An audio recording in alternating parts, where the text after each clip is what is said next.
Aku hanya ingin menciummu sebagai kekasih, Ella. Abraham mulai mencari alasan. Aku bukan kekasihmu, balas Ella dengan ketegasan penuh.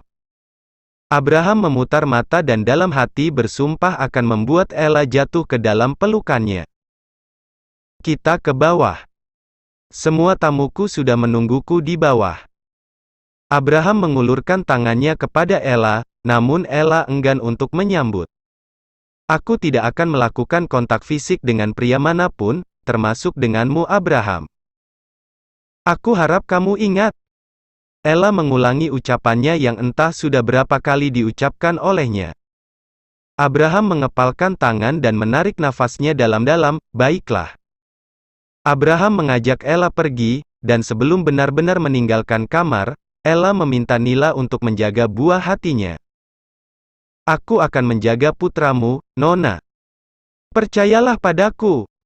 Ella mengangguk dan mempercayainya. Ella kemudian melangkah keluar dengan tangan yang berubah dingin. Berjalan bersisian dengan Abraham menjadikannya sebagai pusat perhatian penuh. Ella benar-benar telah keluar dari dalam kamar persembunyiannya. Ella berkali-kali melihat ke segala arah, mencari sosok familiar yang memenuhi kepalanya dan bersyukur karena pria itu tidak ada. Terima kasih Tuhan. Ella kembali memperhatikan keramaian pesta tanpa antusiasme di matanya. Meja-meja tertata rapi di sepanjang ruangan. Para wanita dan pria bergerombol di antara meja-meja. Mereka bercanda riang sambil membawa gelas berisi anggur. Para pelayan berjalan mondar-mandir melayani para tamu yang diundang khusus untuk hari spesial ini. Ella tidak pernah menyukai pesta karena para wanita selalu mencibirnya dengan bisikan sadis. Mulut para wanita berbisik-bisik seolah-olah ingin mencari kecacatan dalam penampilannya hari ini. Sayangnya, Ella telah mengecewakan mereka. Nila telah memastikan ia menjadi bintang hari ini. Ella tampil sempurna dengan rambut coklat pucat yang ditata sedemikian rupa sehingga warnanya yang pucat menonjolkan perhiasan yang menghiasi kepala. Kulitnya yang pucat disembunyikan oleh gaun merah muda terang yang senada dengan sepatu high heels-nya.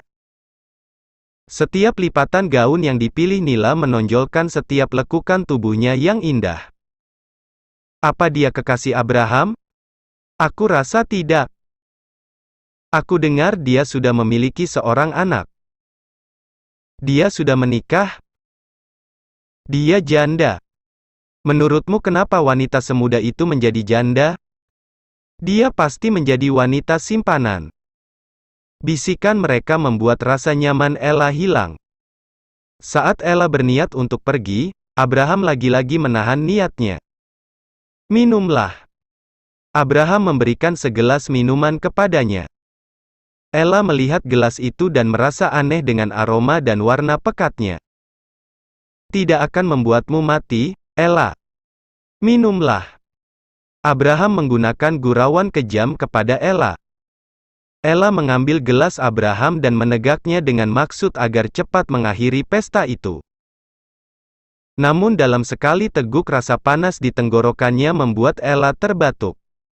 Ini apa? Ella menyentuh bibirnya dan Abraham tertawa kecil melihat respon Ella yang menggemaskan. Hanya minuman khas pesta, Ella.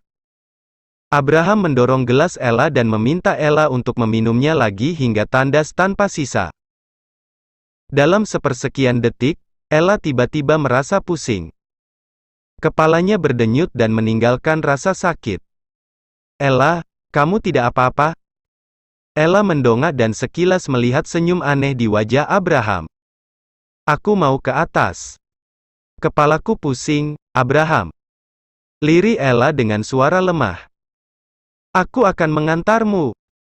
Saat Abraham akan menyentuh pinggang Ella, tiba-tiba seseorang memanggilnya. Abraham. Abraham menoleh dan Ella melihat partner kerja dari negara tetangga menyapanya. Pergilah.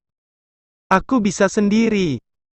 Ella berkata tulus namun Abraham bersikukuh untuk meminta Ella menunggunya.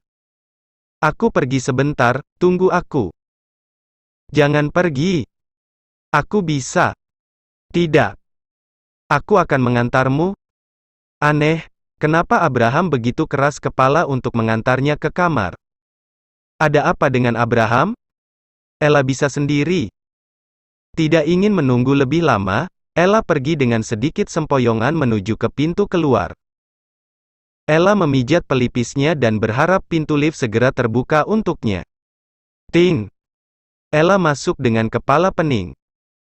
Ella tidak bisa fokus, bahkan saat seseorang berusaha bersikap tidak baik kepadanya, Ella hanya bisa menepisnya tangannya, lemah.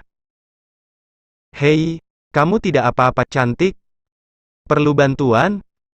Ella mengangkat kepala dan melihat pria setengah baya tengah menggodanya. Ella tidak kuat untuk mempertahankan diri. Saat ia akan keluar, tangannya ditahan olehnya. Aku akan mengantarmu. Tidak penolakan Ella bersamaan dengan masuknya seseorang di dalam lift. Pria bertubuh tinggi tegap itu datang dan langsung menyentuh pinggang Ella dengan sengaja. Ella tidak bisa berkutik. Ella tidak berdaya untuk menolak pelukannya yang sangat erat. Jangan macam-macam dengan istriku. Pergilah sebelum kupotong abis penismu. Suara itu. Ella pernah mendengarnya. Ella ingin menatap wajahnya, namun kepalanya tiba-tiba merasa berkunang-kunang. Maaf. Pria tua itu buru-buru pergi dan keluar dari lift.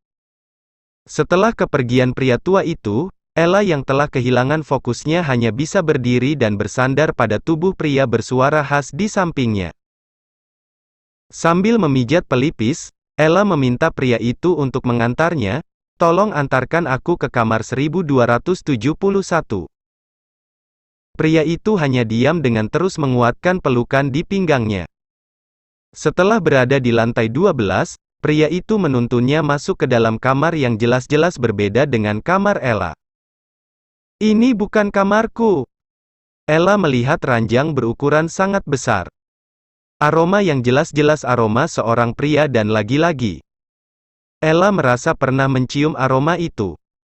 Ella yang tidak berdaya tiba-tiba menjatuhkan diri di atas ranjang empuk warna abu-abu. Ella menggeliat dengan rintihan di bibir. Hal itu bersamaan dengan suara derit ranjang. Ella mengusap matanya dan samar-samar melihat pria berwajah samar itu telah berada di atas tubuhnya. Aku merindukanmu, sayang. Ella meremas spraynya dengan kencang begitu bibir hangat pria itu jatuh di leher dan bahunya yang terbuka. Ciuman bertubi-tubi datang menyerang tubuh Ella sampai desahan lembut keluar dari mulutnya yang setengah. Ella kehilangan kesadarannya dan akhirnya pasrah dengan apa yang terjadi.